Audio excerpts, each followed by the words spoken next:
gon' see. Their shoes look fire, but they getting cold feet. Man, I'm all in when it comes to those drinks. Cause I ain't worried about what somebody gon' think. And I ain't worried about what somebody gon' see. Nothing y'all can do, y'all cannot control me. Brainstorm, y'all minds got a slow leak. Brainwaves crash, this is getting so deep.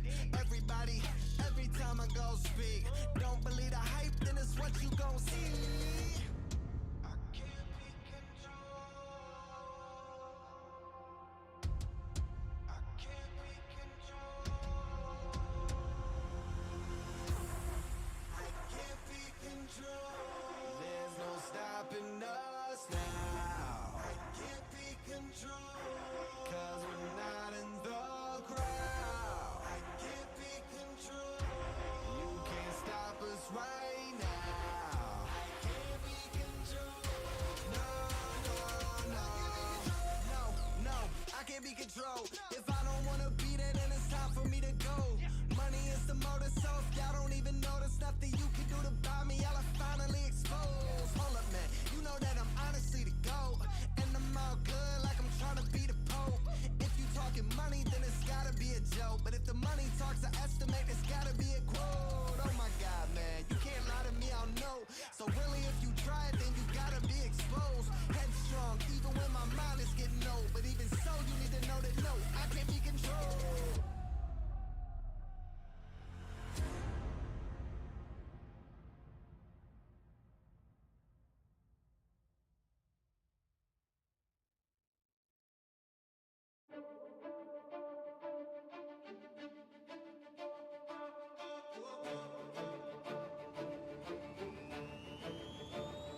Now or never.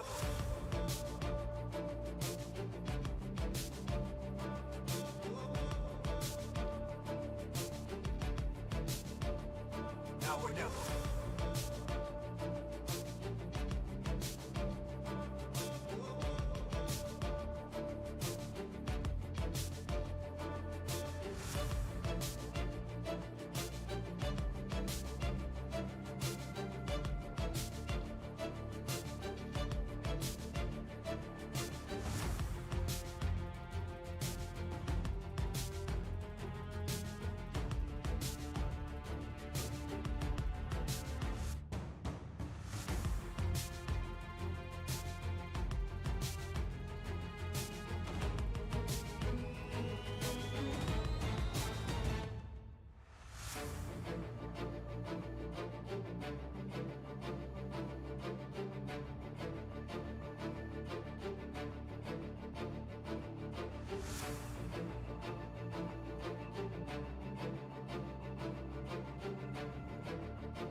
Now or never.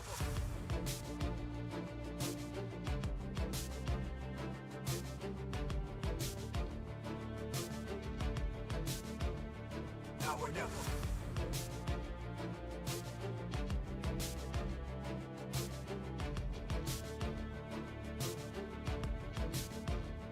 Now or never.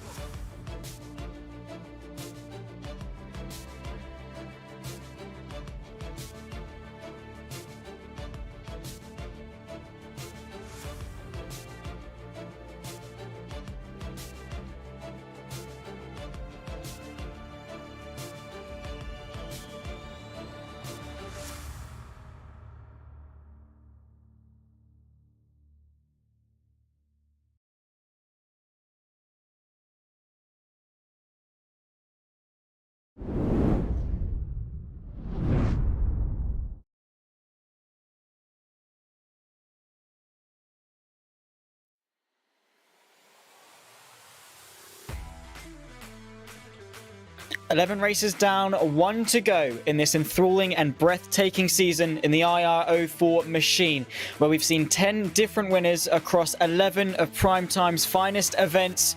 The 12-week voyage around the globe must come to an end, but what a venue to host the finale.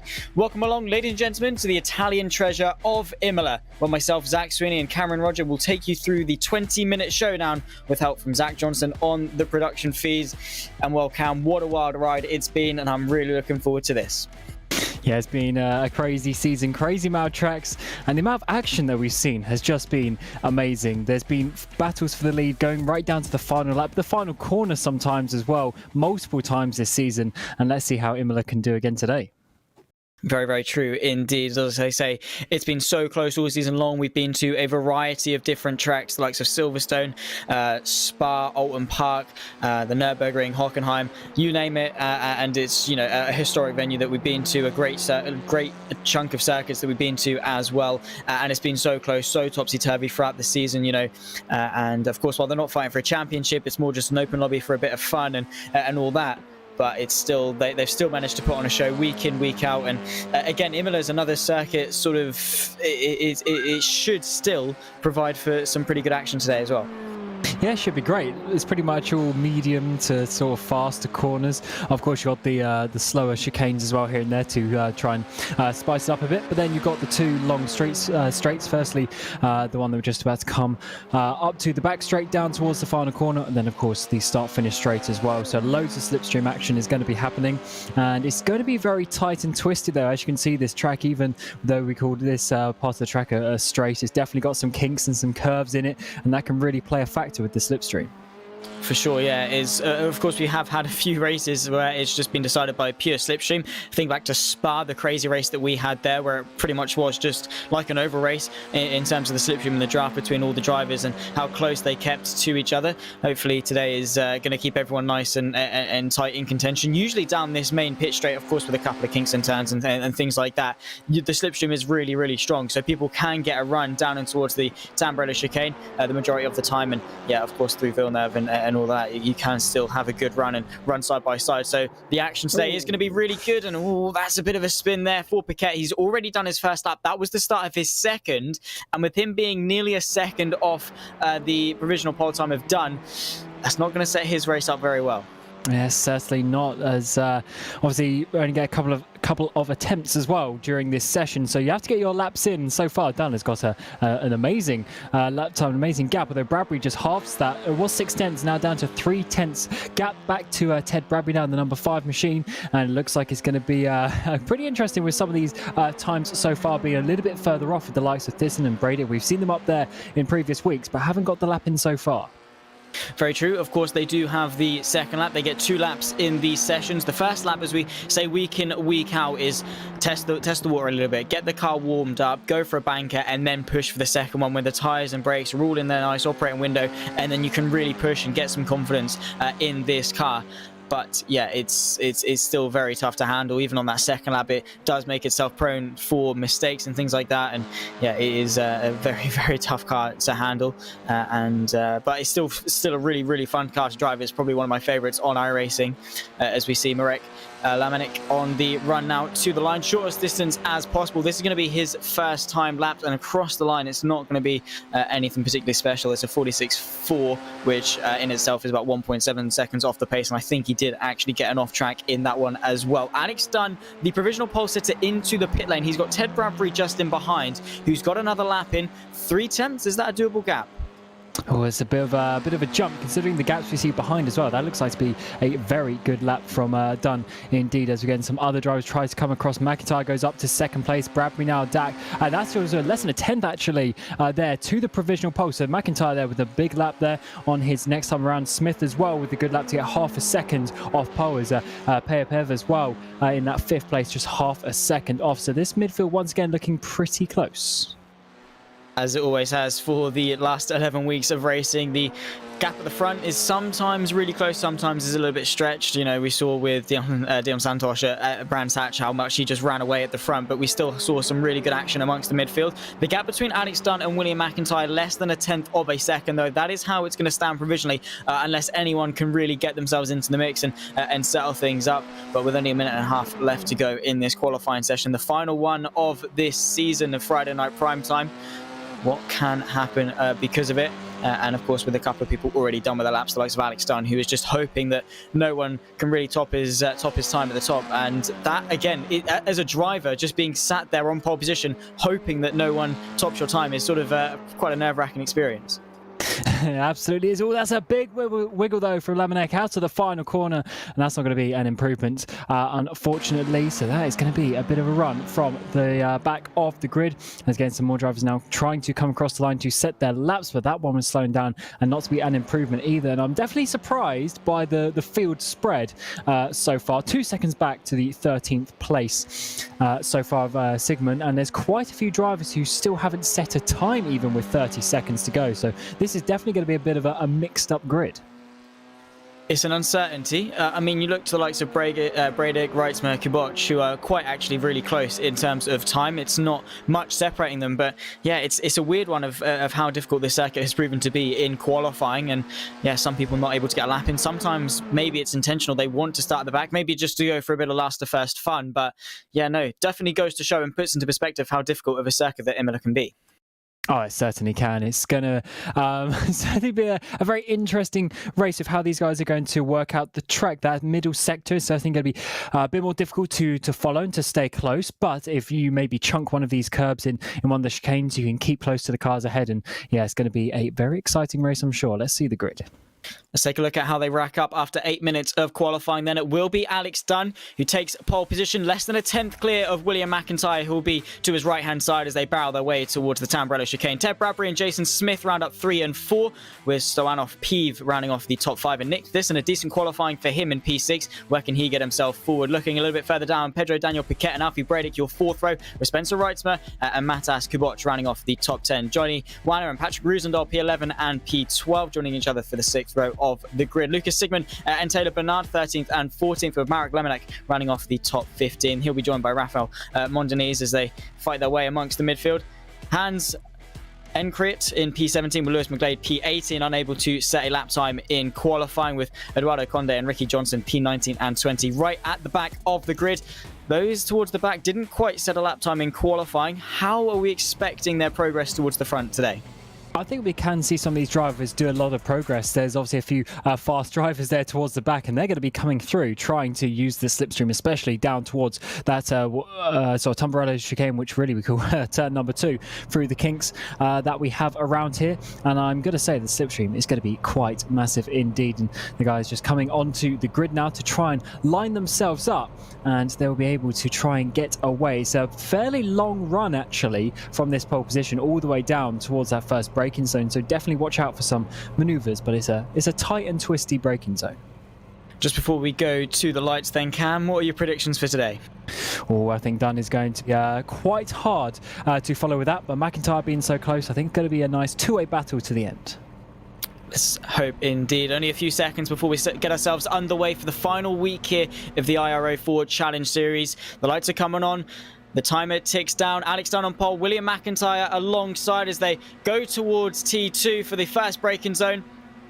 We're waiting, and we are underway here in Imola. A pretty even start at the front. Not quite the best one from P3 for Ted Bradbury. He's already under pressure. You can see Nick Thisson trying to make up some progress. Same too with Jason Smith as they run 2 abreast onto the Tamburello chicane. Here comes the number 3, William McIntyre, having a little look into the next left-hander, but has to up. Oh, and a big crash there. Not entirely sure who that is, but a car lifted up and everyone trying to avoid. Oh, another one collects him. That's the number 8 of Jason Smith getting into the side, and again another one going through the left of Villeneuve as well. So not the cleanest of starts, but we cut our attention back to the front because already Alex Dunn is under pressure on this run in towards Host. A big send from Ted Bradbury as well to the inside. He might go for 2 cars in one corner. William McIntyre saws the long way round, but what a send that was from Bradbury. Absolutely, as they're trying to break the slipstream already.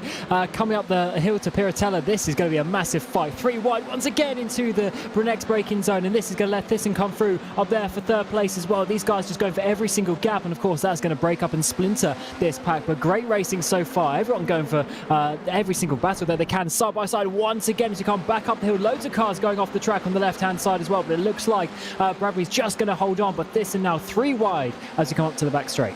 Oh, this is going to be tricky. You can see there, I think McIntyre just decides to back out of it. Bradbury holds firm to the inside of the Variante outer chicane. McIntyre trying to get into the mix as well. A great start it has been from Nick Thisson from 6th on the grid, already up into 2nd, and putting pressure on the race leader of Ted Bradbury as they run into the final sequence of corners of Ravazza. You can see there, Bradbury having to go defensive. McIntyre to the inside to follow him through. Thisson says no, goes the long way around. A car off there. That's the 15 of Reitzmer taking an off through the downhill braking zone into Ravazza. He's going to lose a ton of places. The number 3 also going a little bit sideways, and that's going to cause even more chaos as Peeve swipes across him. And oh my god, this has not been the cleanest start we've seen this season, Cam. Well, it certainly hasn't. They're going for every single gap, and unfortunately that's Paquette there, one of the drivers towards the front. He's going to be out of the race for now. It's the number 5 there. Oh, Bradbury tries to hold it on the inside, but this around the outside for the lead. Can't quite make it work. It's a little bit further back again. Kuboc there making up some positions as well as Thisson now still can't get the lead, but he's actually under threat now. Almost 3 wide with Dunn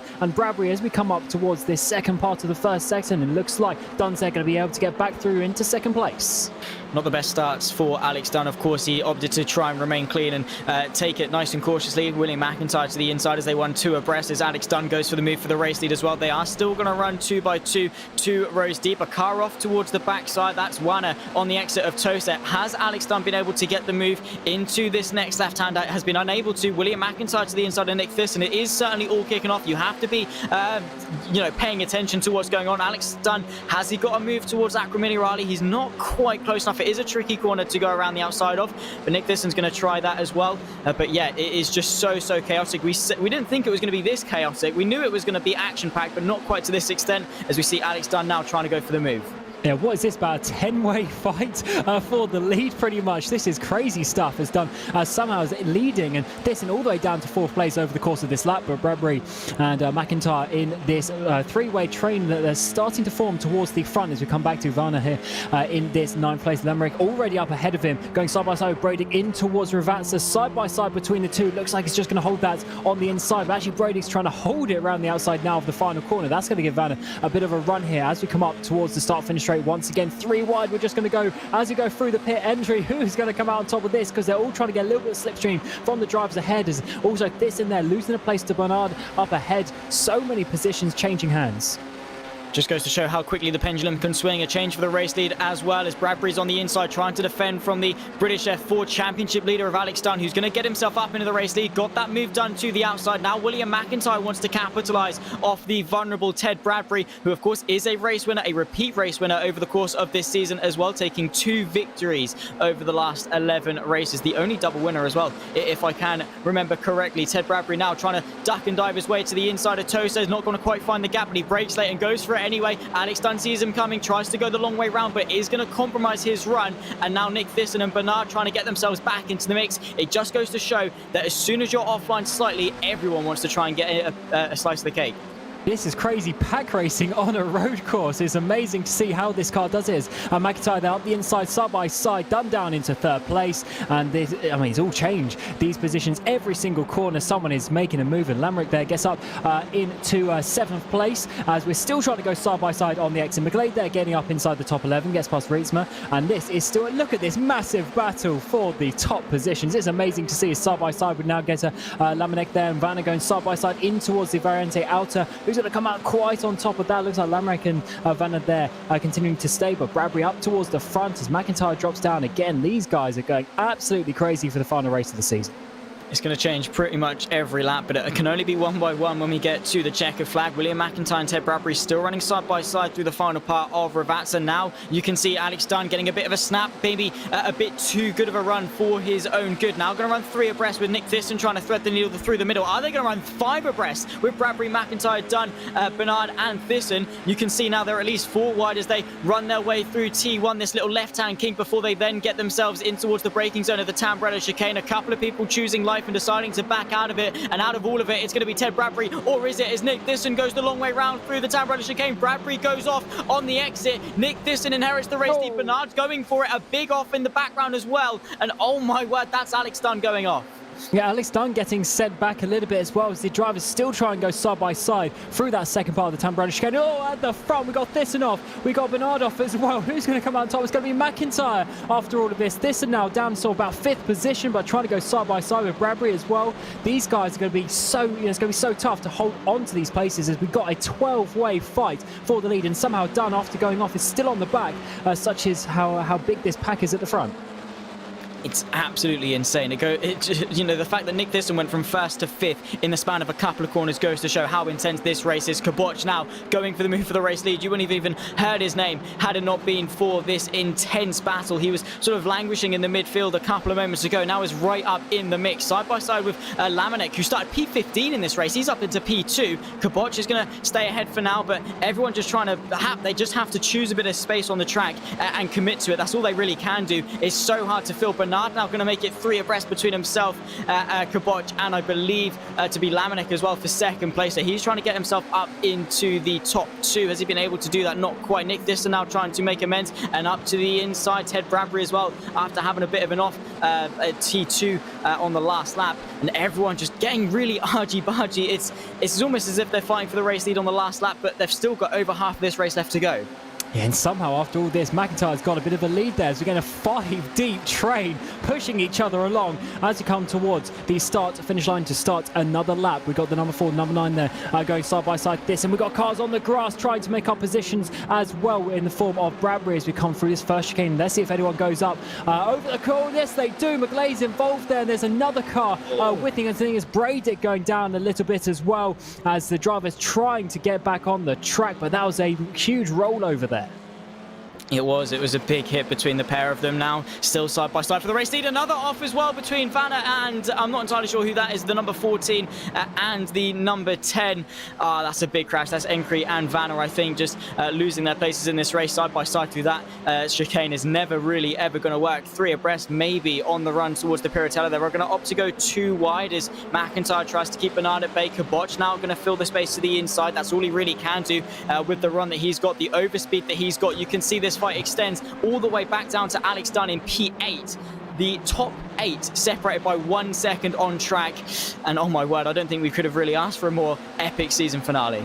Mate, this looks like some motorbike racing with how close they can stay. They were 2 wide, 3 rows deep back there as McIntyre's enforcing his his lead as we stand. But now the number 5 Bradbury is trying to get past Bernard there, but Kuboc is getting involved as well as McIntyre's trying to choose who he gives the slipstream to, coming towards Ravasso at the final couple of corners. And it looks like Bradbury there is going to be getting down the inside for that 2nd place as we've got Johnson there dropping down the way as slowly but surely this pack, it was up to 12 cars, but it's now down to 8 with Riesma there on the back of them as they get the slipstream once again. Looks like Bernard's going to be coming for this 2nd place. Could well be a race of attrition. Just surviving the melee of this pack could actually see you finish really, really well. It has been so intense from start to finish, and it is attributed, of course, to the strength of the slipstream. Now Bradbury going right, then left to the inside of Tamburello. He's going to force his rival off. McIntyre opts to go across the gravel. He's going to emerge still in the race lead. Probably going to get a slowdown penalty for that one, though. Bradbury with sort of a desperate lunge to the inside. Now Kuboc trying to fill the space in towards the Villeneuve chicane. There's Bernard trying to go to the left, and it'll be back underneath the pair of them in towards Tosa. Not quite going to be able to, though, because Bradbury parks the car on the inside. You can't really keep up with how many cars there are as they all run 3 abreast in towards Tosa. It's so incredibly intense, and William McIntyre just about manages to emerge in P1 after all of it. But this scrap, it's almost as if these places made right now are pointless, and the only time they will matter is on that final lap. They absolutely will. We're halfway through this race and they're still going completely crazy with this, as we say, 8-way lead within 1 second for the race victory. The inside there looks like McIntyre's going to be coming on top. Is Bradbury going to hold all the way around the outside there? Still side by side between the two. This is amazing racing as Bernard now is going to get the run up towards the Variante outer. It looks like McIntyre's just going to hold on to that, but they're 3 wide behind them, trying to pick up every position that they can. And through the braking zone, the number 5 there, Bradbury goes all over the chicane, and he's going to lose up so many places, I would assume, if he gets a bit of freight trained here, but he managed to keep that momentum going, gets back in the slipstream, and somehow only loses 1 position. unless he's got a slowdown penalty, of course, then he'll have to pull over to the side and just let everyone through. Then have to work his way back up. The move for the race lead from Ted Bradbury, an absolute send into the penultimate corner of Ravazza. He just about managed to get it stopped. Ted Bradbury is so confident, so good on his left foot that he knows and is confident that he can just send one to the inside, get it stopped, and get himself up into the race lead. But is it going to be short-lived because of the vulnerability that he has now with everyone in the slipstream going to freight train their way through? 3 wide on the run in towards the Tamburello chicane. You can see Bradbury now trying to thread the needle through the middle, to the left, sorry. It's McIntyre in the middle, then comes Dunn to the outside, worked his way back up to P3. Once again, it's Bradbury off the Tamburello chicane. He's going to have to rejoin back in second place. But again, it's just the same thing, lap after lap after lap. People going for move there. 3 wide, going for absolute crazy sends like that one from Alex Dunn to the outside of the Villeneuve chicane. What a move that was. And he's picking his way back up and making some redeeming progress. Oh, it certainly is. This total score. Oh, there's some contact there in the background. Bernard gets hit around. That might have been Kuboc there, potentially making some contact. Unfortunately, as Dunn goes down into 3rd place, Bradbury gets a bit of a run out of Tosa, and Tosa seems to be such a big place for action today, just because of the discrepancy in the braking distances between some of these drivers. As we've got the number 2 there of Dunn going wide once again. Kuboc trying to get back up into this 3rd place. There's contact between the two. Dunn squeezed off there. He's going to lose about 3 places. Manages to back out of that one to not cause further contact as he tries to be a bit smart there to get his way back up into this battle. These guys just going for every last millimetre on the track, and it's causing some crazy racing. We still, though, have 8 cars in this lead battle. Somehow it is incredible. Of course, the more they fight, it can actually bring the likes of Bernard and Peeve back into the mix if they're not too careful. Thyssen up into P3 again. It just goes to show how quickly the pendulum can swing one way. McIntyre defensive into Ravazza. Ted Bradbury, though, even braver on the brakes. Soars around the outside to regain the lead in the same place he did on the last lap. He does it on the different side of the circuit. This time around, though, is going to run 2 wide as they run their way down the pit straight once more. 7 minutes left to go in this epic 20-minute showdown for week 12 of the iR-04 Challenge Series. What a season it has been. Nick Thyssen may be going for the move for the race lead, but as soon as you pull out of the slipstream, you can't do much at all. You just hit a brick wall of air, and then that leaves you vulnerable to everyone else beside you. Side by side as McIntyre hangs on to the race lead just about, but with this race, any one of these 8 could win it. Oh, there goes the one. That's a Laminate going off. He's collected, I think. Is that Dunn going with him as well? That is such a shame for the pole sitter, and there goes another driver as well getting collected. It's absolute carnage out there. There's Conde getting involved there, and there was another driver, might be Reitzma, who was involved with the initial contact as well. So that's about 4 drivers in, and this group is splintering. We're down to 5 cars now. This was a 12-way fight, remember, and slowly but surely we've lost 7 of those cars, and somehow it's still Bradbury and McIntyre still going side by side into Piratella for the race leads. Out of all the chaos, they've been the most consistent at the front. Let's see how that one continues with 6 minutes to go. Side by side as we come towards Aqua Minerale. Once again, it's going to be Bradbury who takes the lead this time around, but Thyssen's still in with a shout here for the race victory. I mean, all of them are. They're all within a shout of the race victory with how this race is going.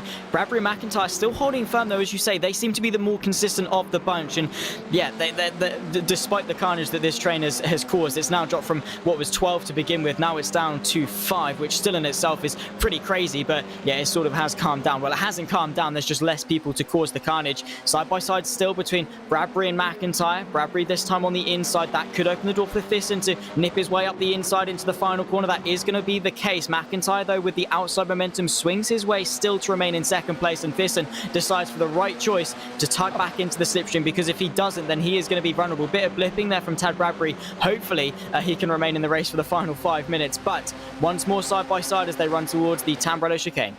And Thyssen trying to push his way through 3 wide as we come towards the braking zone. Once again, it's going to be McIntyre on the outside. Thyssen now getting dived on the inside by Reisman. He manages to back out of that battle, though, does Reisman. Not causing an incident, but Kuboc there is getting slowed up as also Bernard is still on the back of this battle. And just in the background, you can see Levenek as well, as we're getting a bit of side-by-side once again in towards the Villeneuve chicane. Looks like Bernard is going to be holding on to that position, though. Kuboc gets him on the exit, though, as we're coming once again for the lead on the inside of Tosa, though. The number 5 all all the way around the outside there of Bradbury. Can he hold that momentum as he comes up the hill? Looks like this, though, it through the middle of them maybe to get the run, but no, could not quite get enough. McIntyre, though, on the inside towards Piratella, side by side between the two, as they have been so many times this race. And once again, Bradbury all the way around the outside still holds on to it down towards Acqua Minerale, and they just do not give up with these positions. But at some point, they're going to have to. They can't keep going side by side as Bradbury holds on to it. Oh, does he though? Because he goes in a bit too deep off the exit. He's going to give him the squeeze to the right-hand side. McIntyre holds firm, doesn't quite have the run. Thyssen now has actually got his nose ahead, and same too with Reitzma, who's back into the mix. Two abreast, 2 rows deep as they head in towards Alto. Some of them have to back out though. Thyssen holds firm in second place, gets the drive off the corner. McIntyre has to back out though, and Bradbury just about manages to hang on after that defensive maneuver. But yeah, as you say, they've spent a good portion of that lap side by side. Probably spent more of this race running side by side with another car than they have by themselves. A big dive there from Spencer Reitzma to the inside. Still going to run side by side, get himself onto the podium, and McIntyre from fighting for the race lead on this lap, now down under pressure for P4, and oh no, there goes Bernard. The number 4 has had yet another bit of contact, manages to hang on just about, but he's going to lose a ton of momentum, and if they keep losing time, it could very quickly turn into a branchway race for the top 3. It certainly has this, and they're trying to make this a two-way battle at the front as we're getting just to a couple of laps to go already in this race. But further back, we've got Raceman. He's dropped down a bit, but Modenese and Pave, and also then there's another driver involved there trying to get back onto this battle, but it looks like he has a bit of damage there. Crabbing does the number 15 cars up the way. McIntyre gets ahead of Thyssen. They had swapped around just for a little bit as Bernard still trying to get involved after being pretty much in the pit entry. Managed to avoid it as they still come out. As you say, this battle is starting to in some ways calm down, but in some ways it's not, just as they start to splinter out this pack side by side up towards Piratella. We got Bernard and Thyssen going side by side in towards the braking zone. The number 4 car there on the inside, but Thyssen holding it all the way around the outside, just a little bit though in his number 9 machine. He has to back out of that one. Talking of Alex Dunn just for a moment, his race has been a race of very much two extremes. He sometimes has boasted some fantastic, high rating positions up towards, P1, P2, P3. He's had a fair share of contact. He's dropped himself down quite often, and now he's worked his way back up to this train of 6 cars for the race lead. In fact, actually make that 7 or even 8 with Pive and Mondenese still in the mix as well. Alex Dunn has done a really impressive drive, and yes, he has started from pole position and should be in the mix, but with how his race has gone, it hasn't really been that plain simple. That was a spin there from Cond off the exit of Acqua Minerale, and once more as we head on to what it might be the penultimate lap of this race, it might be the white flag lap. McIntyre and Bradbury once more going at it, down each other's throats really for the race lead. Absolutely. Look at Bernard trying to get himself up. This is going to be the white flag lap, so this is the final braking zone down towards the Tamburello chicane. 3 wide, almost going to go as Thyssen's trying to get involved. Well, the massive slipstream, he's going to get side by side up the inside. Is it going to be McIntyre for the race lead? No, it's going to be Bradbury holds on to that, but Thyssen round the outside, he takes second place as Bernard trying to get back up onto the podium as we come up towards the Villeneuve chicane, still side by side between the two. And who is going to be braver? This is last lap time. Every single position needs to be taken now, and he does manage to do that. As number 3 actually drops down quite a few places, having to back out of that one. It was carnage before. Alex Dunn goes from 4th to 2nd in the span of 1 corner because Nick Thyssen and Bernard had a bit of an off the exit of the Villeneuve chicane. Now running side by side with the number 1 of Lamanek going through Tosa trying to recover, but on this final lap you have to say it's going to be very, very difficult as Ted Bradbury, perfect timing really to get this 8/10 margin over Alex Dunn in second place, who's getting pushed through the Piratella by William McIntyre. How close this race has been. It's been so intense from start to finish, but now finally is where we're going to see some desperate lunges taking place. Absolutely, just a couple of braking zones. Dunn goes a bit too wide though, so McIntyre's going to get a run as we come up towards the braking zone for the final time in the Variante Alta. Who is he going to dive it round the outside? Doesn't look like he's going to quite be able to do that. So McIntyre, this exit is going to be so important if he wants to get second place. Oh, maybe contact from behind. Oh no, William McIntyre, he's collected the number 11 of Mondenese as well. There's Nick Thyssen without his rear right tyre, but we have to focus our attention towards the front because of how close it is, how dominant you have to say from Ted Bradbury. He's always been towards the sharp end. Alex Dunn closing that gap between around about the margins of half a second, but off the final corner for the final race of Season 3, the iR-04 Challenge Series, it's going to be Ted Bradbury that takes victory. He's going to take the flag first and win here in Imola, followed by Alex Dunn, our pole sitter. What a race that was here in Imola, and what a way it was to round off the season. And and somehow Pave getting onto the podium in P3 as well. What a race some of these guys have had, as Lamanick there also getting up there, Bernard as well. Crazy scenes to see these drivers go up and down. How on earth did Alex Dunn get second place in the end? What a crazy race. We were seeing pack racing there like you see on ovals, but no, this was on the Imola road course, and just amazing to see how well this car can race at so many different tracks. Never had any doubt, really, coming into Imola. We knew it was going to be fantastic, but we didn't quite know how fantastic it was going to be. Ted Bradbury takes off yet another victory, and in fantastic fashion as well. The number 5 takes victory here in Imola. He'll be joined by Alex Dunn and so enough Pieve on the podium with Marek Lamanick in P4. Taylor Bernard rounds off the top 5 with Matas Kuboc P6. William McIntyre, after a spin on the final lap, only settles for P7 despite fighting for the race victory for the majority of that race. Rafael Mondenese in P8 with Spencer Reitzmer and Nick Thyssen rounding off the top 10. Looking outside,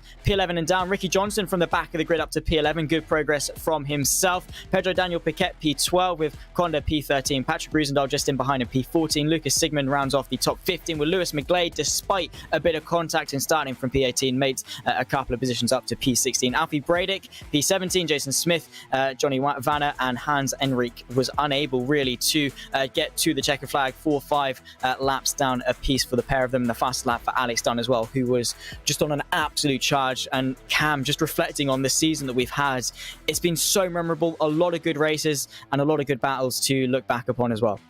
Yes, so many amazing tracks and battles for the lead. I mean, you got to remember just ones like Road Atlanta there, where you literally saw, switchbacks coming on the very final lap into the final chicane as well, and a number of tracks as well where we saw that. Silverstone, there was a great battle as well off the top of my head. So yeah, amazing that this car just seems to work so well for these battles, and it's been such an enjoyable season.